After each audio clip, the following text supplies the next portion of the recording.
This is Rolling Stone, the story, and I want you to welcome Rolling Stone's first guest in this context, ladies and gentlemen, Miss Inge Beckmann.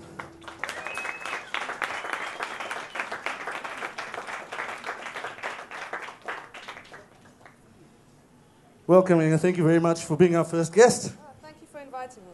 You're a born and bred Cape Town girl. That's correct. Tell us what that means for you. What does it mean exactly? Why do you say that? Well, I'm Cape Townian, and yeah, it's an amazing city. I'm very grateful to have been a teenager in the 90s in Cape Town. It's a lot different now. I told you the other day, we had proper characters walking around. It's a lot more commercial nowadays. What kind of characters do you remember specifically? Well, Lucien, the drug dealer. He had a beret. Not that I was doing drugs, but he kind of had that industrial look down, you know. And then the lady that had her head cracked open right down to here by lightning. By lightning? Yeah, she was really interesting, and she used to kind of corner me outside my primary school in Kloof Street, actually Jan van Riebeeck. I went to Creche Primary School and high school in one road, so that's exciting. Is it also true that your family has never moved? No, they still live in the same house.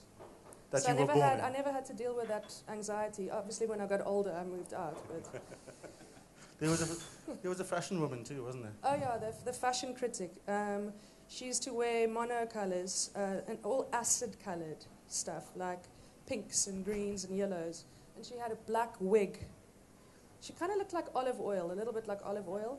And she'd wear pink from her neck down to her feet with a bag, very 60s.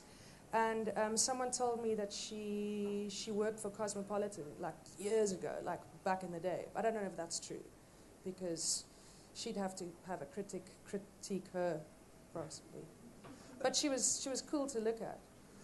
Gone to school in the same street, never moved house as a child. What did you do as a child? First of all, it's a seasonal answer.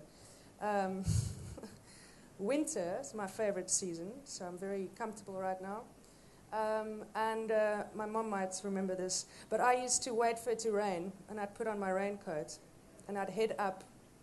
She lived kind of top gardens, so I'd head up into the mountain. You could still do that back then, and I'd walk on the pipeline, and that was one of my favorite things to do. It had to rain though; that was part of the gig.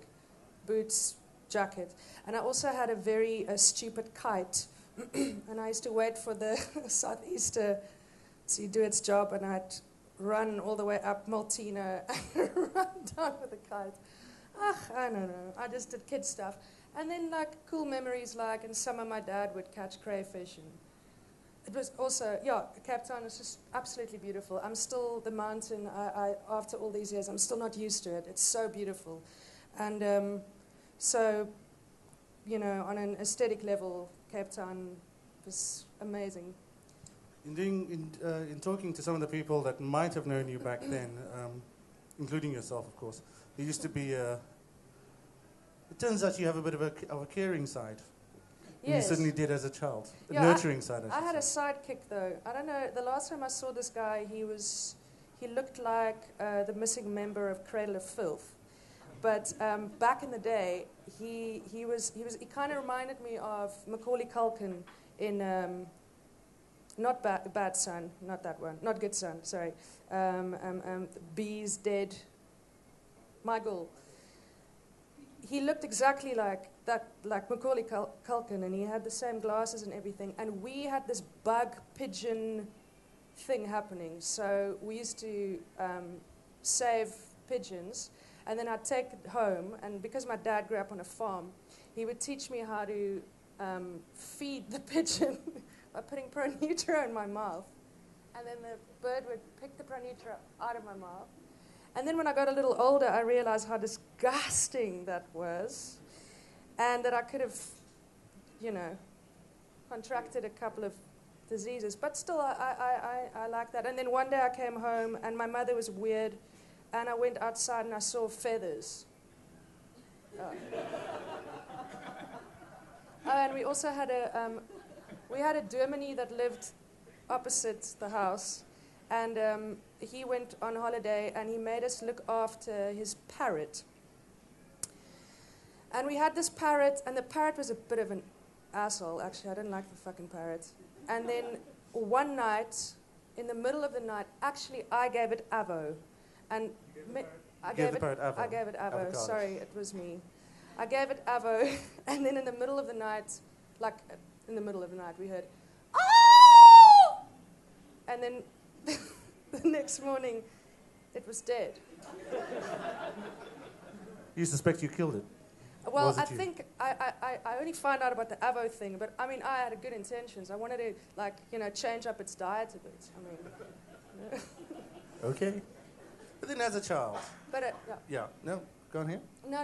I didn't drown animals or anything like that. Oh. It's good to know. Did you? When we were talking earlier, you mentioned in passing that, in actual fact, your mum's intention for you, and she's here tonight, Mrs. Beckmann, hello, was for you to actually be an opera singer. Yes, I think my mum did want me to pursue the more kind of classical route, which I did. In primary school, I had an amazing music teacher called Alicia Grunewald. Incredible teacher. And then, so I did a lot of, I stedfits, and I sang a lot in the Grote Kerk, actually, down at the top end of Adderley. And so that sort of stuff. And then in high school, I lost interest. I did choir for a couple of years, but I didn't have that one-on-one training anymore with her, because we had like I almost said an affair, but not. It sounds like a Murakami book. Yeah, that was really incredible, but it was just too formal for me to pursue opera. I don't know. So then I just blended, and I blended that kind of classical foundation that I had as a kid, and then in later life I kind of discovered jazz. So by the first project I was kind of blending it.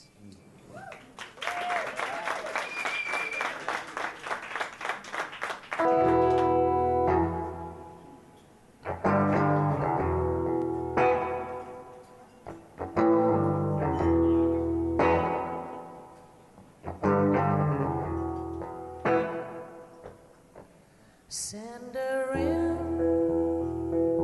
without a shield, break her heart, she wicked tender, strike her down with every sword, ask a hand, but take 2 fingers.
They were bred for our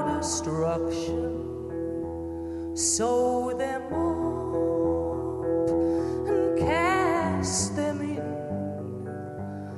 fires fit for two-faced devils.